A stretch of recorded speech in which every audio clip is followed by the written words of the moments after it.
골로새서 1장 17절에 있는 말씀, 찾으신 줄 알고 받들어서 읽습니다.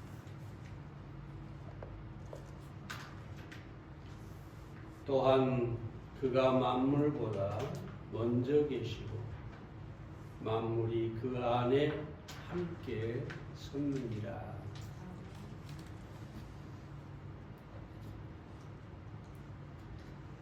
교부 시대에 아리우스라는 이단이 있었습니다.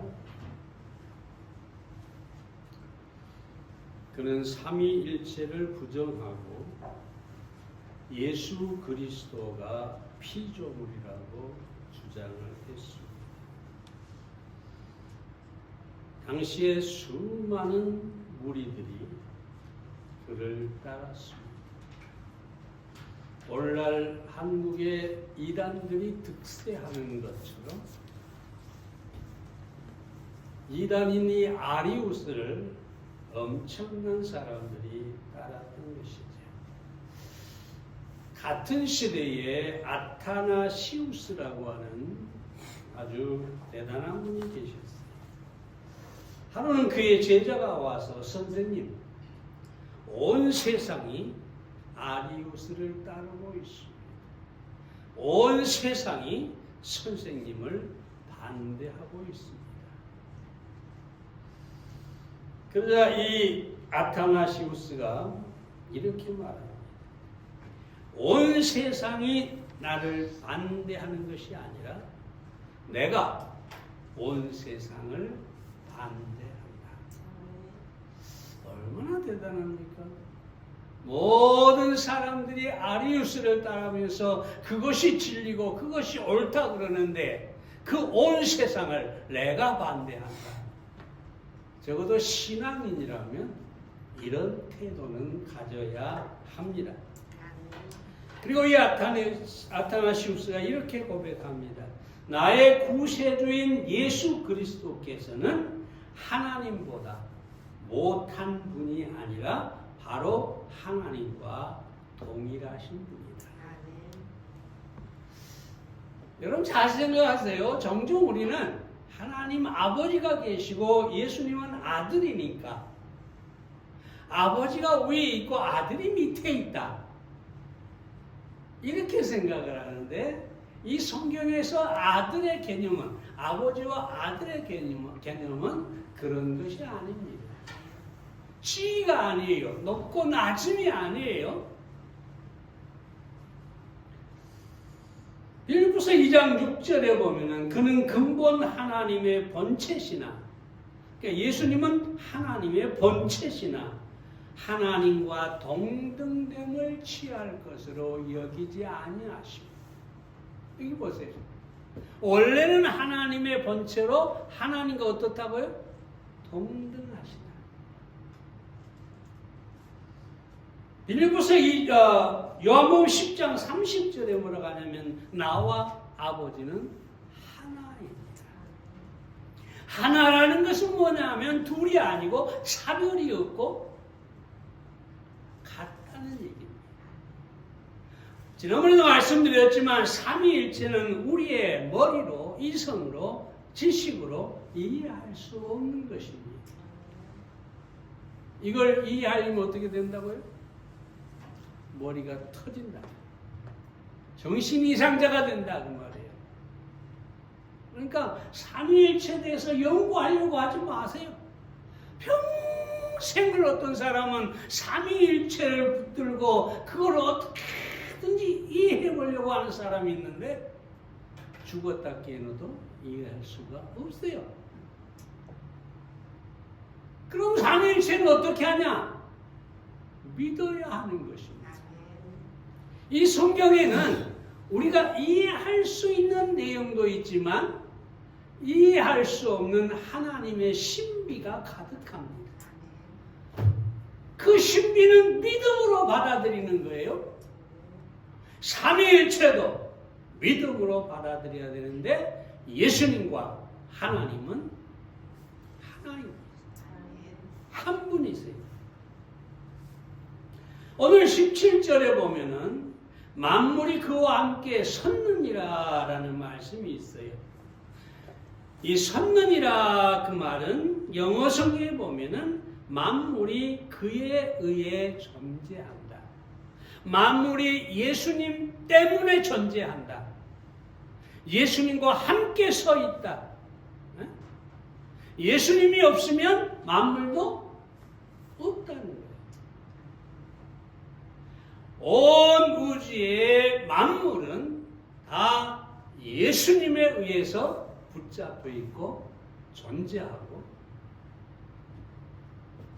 각자의 그 특성대로 활동한다 그 말입니다. 만물을 다스리고 만물이 존재하도록 붙들고 계신 분은 오직 누구예요? 하나님이세요. 근데 예수님이 그것을 붙들고 계신다니까 예수님이 하나님이시라는 거예요.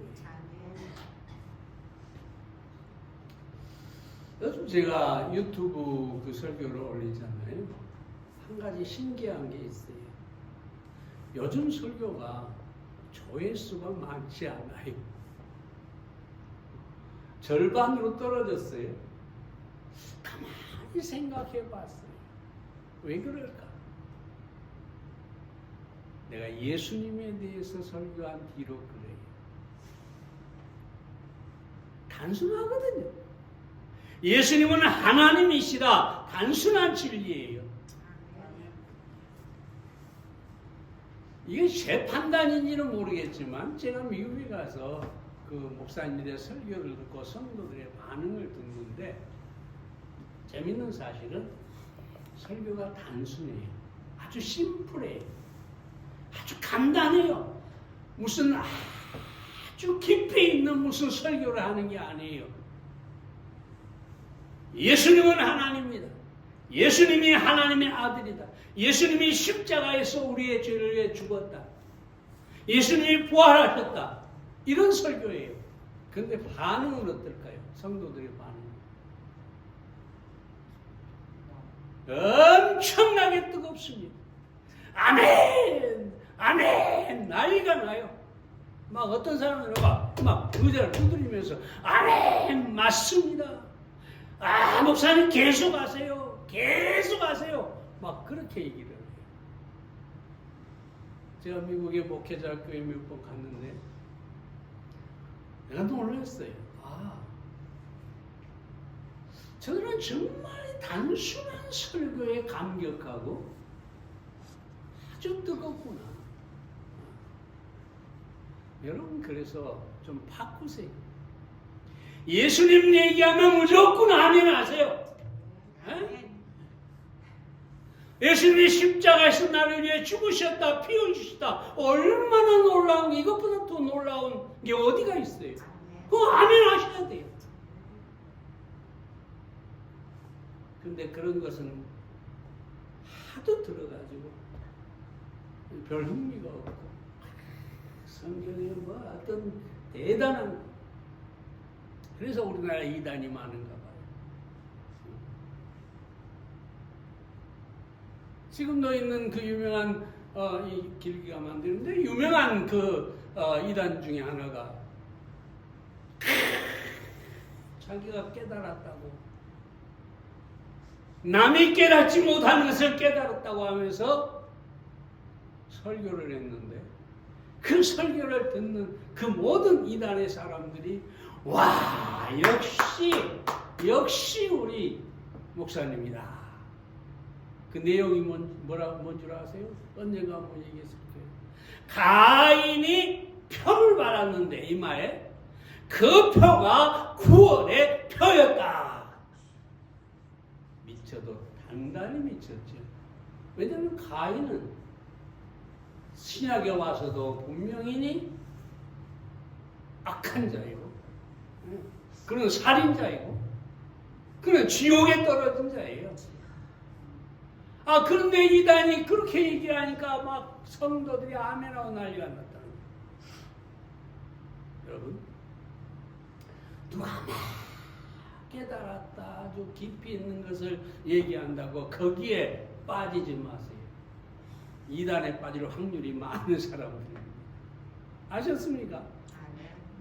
오늘 이상하게 그렇게 나갔는데, 자, 오늘은 다시 돌아와서 만물이 예수님에 의해 존재한다. 예수님은 하나님이시다. 몇 가지만 말씀을 드리겠습니다.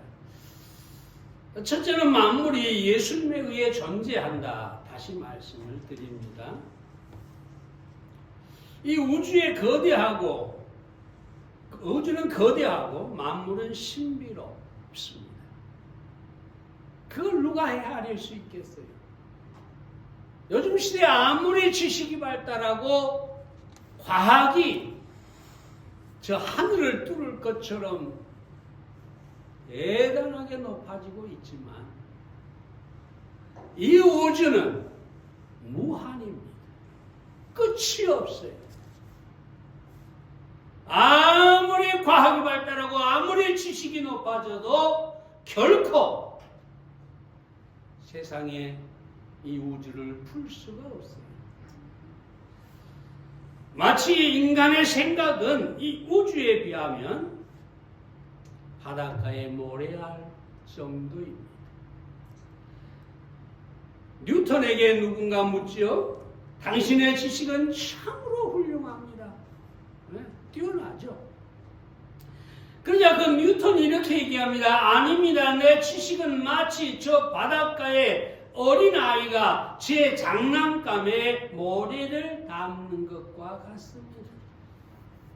여러분, 드넓은 백사장에서 어린아이가 자기 장난감 그릇에다가 모래를 퍼담는다고 해보세요. 그것이 그 바다 전체 모래에 얼마나 되겠어요? 뉴턴이 하는 얘기가 그저 내 지식은 마치 어린아이가 장난감에 모래를 담는 그 정도일 뿐이다. 다시 말하면 우주의 모든 것은 헤아릴 수가 없다는 거죠. 천문학자들 가운데 그래서 하나님을 믿는 사람들이 참 많다고 합니다. 우주의 신비와 질서를 생각할 때 창조주가 아니면, 하나님이 아니면 이해할 수가 없다는 것이죠. 천문학자 허셸은 이렇게 얘기하죠. 과학의 분야가 넓어질수록 창조적이고 전능한 지혜의 영원한 존재에 대한 증거들은 더 다양하고 확실해진다.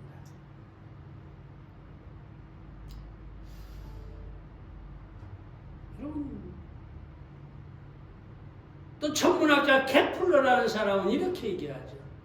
피조물 속에서 나는 하나님을 마치 손바닥을 들여다보듯 분명히 감지했다. 과학자죠. 다시 말해서 이 우주의 모든 만물은 신비롭고 질서가 정연하다는 것입니다. 이것이 결코 우연이 될 수 없다는 것이죠.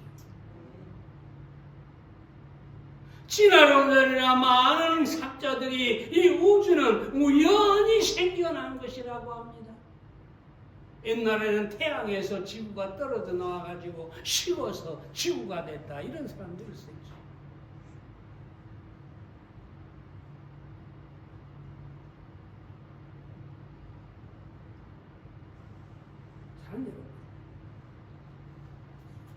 인간이 이 만물, 우주 만물을 바라보면 겸손해질 수밖에 없습니다. 겸손해질 수밖에 없습니다.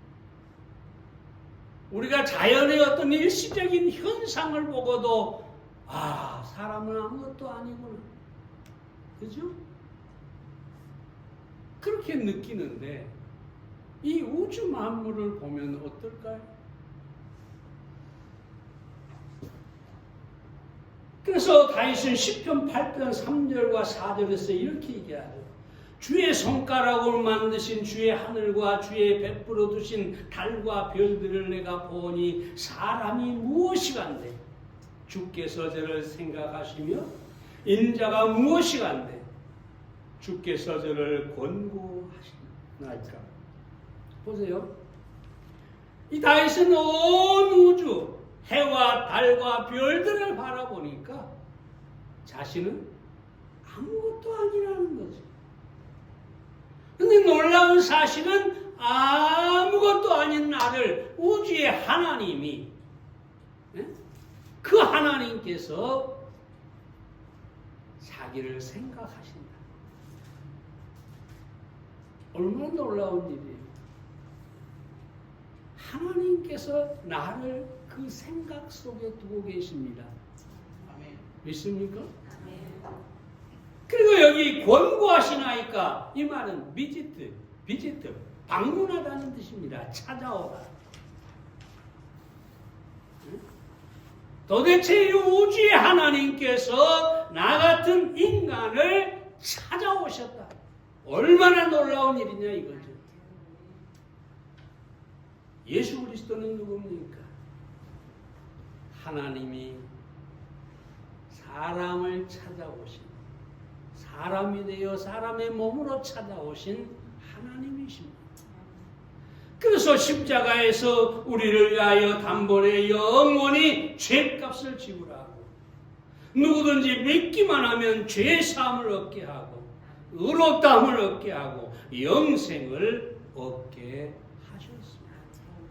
얼마나 놀라운 일입니까? 단순히 찾아오신 것이 아니라 우리의 모든 죄를 사하고 우리를 의롭다 하고 우리에게 영생을 주시기 위해서 찾아오신 하나님이십니다. 그분이 바로 예수 그리스도입니다. 하신 말씀입니다. 이 온 우주 하나님께서 붙들고 계십니다.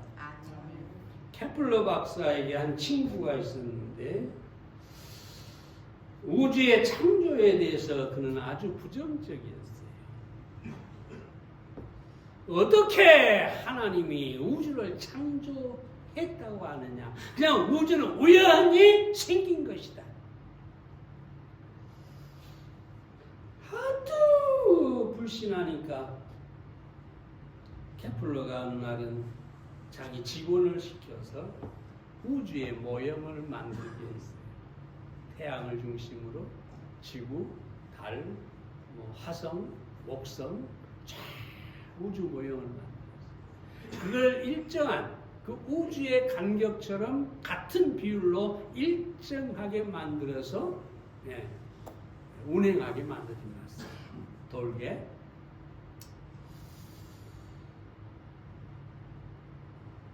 다음날 이 친구가 또 찾아왔어요.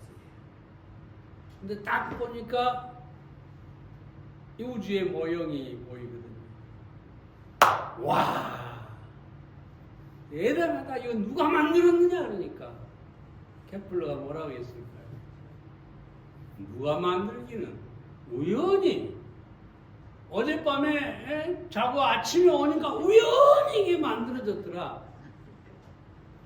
그러니까 친구가 이게 뭔 소리냐? 말도 안 소리 하지 마라. 그러니까 케플러가 말하죠. 자네도 알다시피 우주가 얼마나 정밀하고 정확하고 온 우주가 질서 있게 돌아가고 있지 않나. 이 모형 하나도 우연히 생기지 않았는데 이 거대한 우주가, 이 질서 있는 우주가 어떻게 우연히 생겼다고 하느냐? 할 말이 없었죠. 여러분, 언젠가 이 우주는 흔들리게 되어 있습니다. 지금은 질서 있게 가죠. 왜? 예수님이 붙잡고 계시고 예수님이 전제하도록 하시기 때문에 운행합니다. 근데 여러분 계시록 가보세요. 하늘에 별들이 떨어지고 난리가 나죠. 그때는 주님이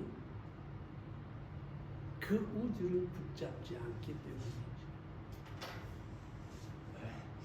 환란이 찾아오고 수많은 사람들이 죽음에 처하게 되고 지구의 3분의 1의 생물이나 인간이 죽음을 당하게 됩니다.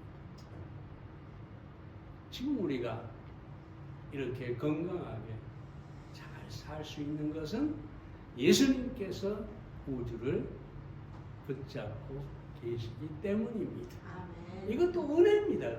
여러분 달을 보면서도 해를 보면서도 우리 주님이 저걸 붙들고 계시구나 은혜로 하시기를 바랍니다. 아멘. 두 번째로 인류 역사가 하나님의 섭리 가운데 있음을 믿으시기 바랍니다. 인류의 역사는 사람이 만드는 것 같아요. 하지만 하나님의 섭리가 역사를 이끌어가는 것입니다. 언제가 말씀드렸지만 역사학자 아놀드 토인비가 모든 역사는 껍질을 벗겨보면 결국 영적인 역사다 그렇게 얘기를 하고 있죠. 하나님의 섭리가 하나님이 역사를 여기 만들어 가신다는 거죠. 성경을 보면 에녹이 나오죠. 여러분 이미 아시는 얘기입니다만 에녹이 아들을 낳았어요. 그 아들을 무드셀라라고 지었습니다. 무드셀라라는 뜻은 뭐냐면 창을 던지는 사람. 이게 무슨 얘기냐면 옛날에 이 마을 입구에 항상 적이 오는 것을 지키는 창을 들고 서 있는 사람이 있었어요. 바로 그런 사람이라는 거죠. 무드셀라라는 뜻이. 근데 이 창을 던지는 사람이, 창을 갖고 있는 사람이 죽으면 어떻게 될까요? 갑자기 적이 몰래 기습해가지고 창을 가진 사람을 죽여버리면 어떻게 될까요? 마을이 멸망하죠. 그러니까 이 무드셀라라는 뜻은 원래 뭐냐면 그가 죽으면 무드셀라가 죽으면 멸망이 온다. 심판이 온다. 그런 뜻이에요. 그래서 이 에녹이라는 사람은 아들의 이름을 짓고 나서 하나님과 동행을 시작합니다. 여러분 얼마나 놀라운 일이에요? 날마다 아들이 자라가는데 아들이 죽으면 멸망이 온다. 아들이 죽으면 심판이 온다. 그러니까 하나님과 동행할 수밖에 없죠. 300년 동안을 하나님과 동행을 하고 죽음을 보지 않고 하늘로 올림을 받았다는 겁니다. 그런데 이 아이가 죽으면 하나님의 심판이 오고 멸망이 온다. 그대로 됐을까요? 무드셀라의 손자 노아가 태어날 때가 369세였어요. 그리고 정확하게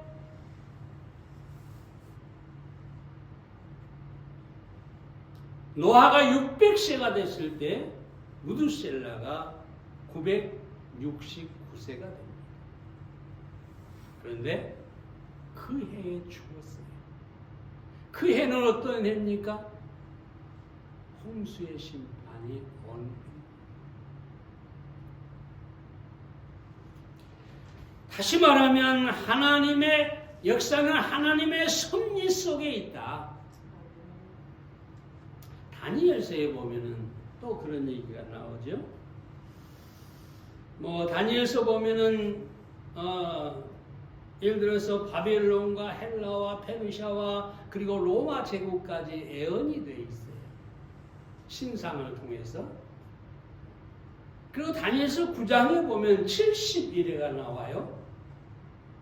69일에가 지나면 기름 부음 받은 자 그리스도가 끊어질 것이다.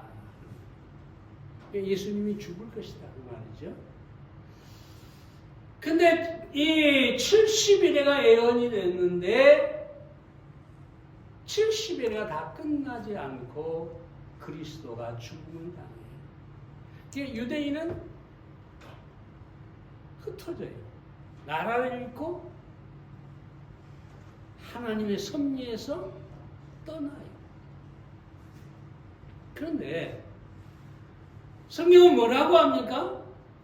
이방인의 충만한 수가 들어오면, 구원받으면 그 7일의 마지막, 그 70일의 마지막 한 일회가 남아있는데 그게 시작되는 거예요.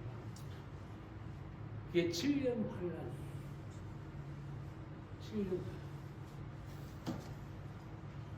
7년 환란에 3년 반이 되면 적그리스도가 나타나서 적그리스도가 이스라엘과 연합해서 화합해가지고 평화를 이렇게 만들어 가다가 3년 반 되면 성전에 우상을 세우고 자기가 하나님이라고 주장합니다.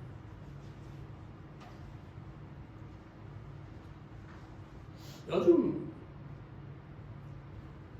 세상을 보면 참 평화롭게 살 수 있을 것 같은데 사방에서 전쟁이에요. 러시아 보세요. 뭐가 부족해서, 물론 이유는 있겠지만 전쟁을 일으켜서 수십만 명을 죽이고 있잖아요. 아직도 끝나지 않아요. 미국의 트럼프 보세요. 물론 이란에 문제가 있긴 있지만 엄청나게 포탄을 퍼부어가지고 얼마 전에는 초등학교, 여학생만 다니는 초등학교에다 포탄을 퍼부어가지고 175명이 한 마리 죽어버렸어요.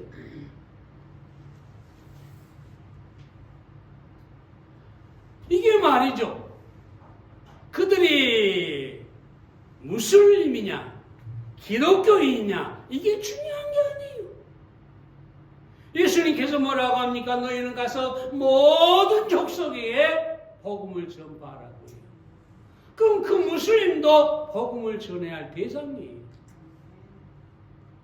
그런데 지금 수십만 명이 죽어가고 있잖아요.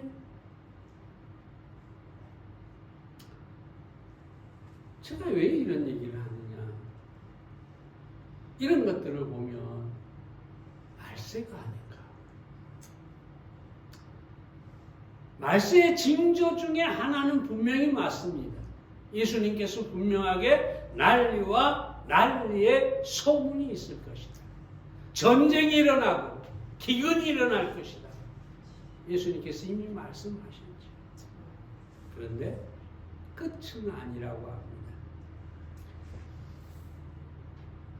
마태복음 24장 15절에 보면 멸망에 가증한 것이 거룩한 곳에 선 것을 보거든. 그렇게 얘기합니다. 그러니까 아직은 아니라는 거죠. 멸망에 가증한 것은 우상이 성전에 세워지는 걸 말합니다. 근데 지금 성전터에 마호메트 교회 성전이 있잖아요. 우리의 성경이 말하는 성전은 없어요. 그게 세워지고 거기에 우상이 들어서야 마지막 때가 오는 것입니다. 그럼 여러분, 아까도 말씀드렸지만 온 우주 만물을 예수님께서 붙잡고 계시고 하나님의 섭리 가운데서 우리 주님의 섭리 가운데 역사가 이루어지고 있다. 그러므로 염려하지 마시기 바랍니다. 마태복음 24장 6절을 다시 보면 난리와 난리의 소문을 듣겠으나 너희는 삼가 두려워 말라. 이런 일이 있어야 하되 끝은 아직 아닙니다. 그럼 사방에 난리와 난리의 소문이 일어나요. 이러다 지구가 종말이 오는 것인가? 라고 하겠지만 두려워 말라. 걱정하지 말라. 아직 끝은 아니다. 그리고 그 끝이 오기 전에 우리는 휴거를 당하게 될 것입니다. 그럼 우리는 하나님의 섭리를 믿고 그 안에서 평안을 누릴 수 있어야 되겠습니다. 마지막 간단히 말씀드립니다. 우리 개인의 인생도 하나님의 섭리 속에 있습니다. 여러분, 우주가 거대한 우주가 있지만 우주가 중심이 아니에요. 누가 중심일까요?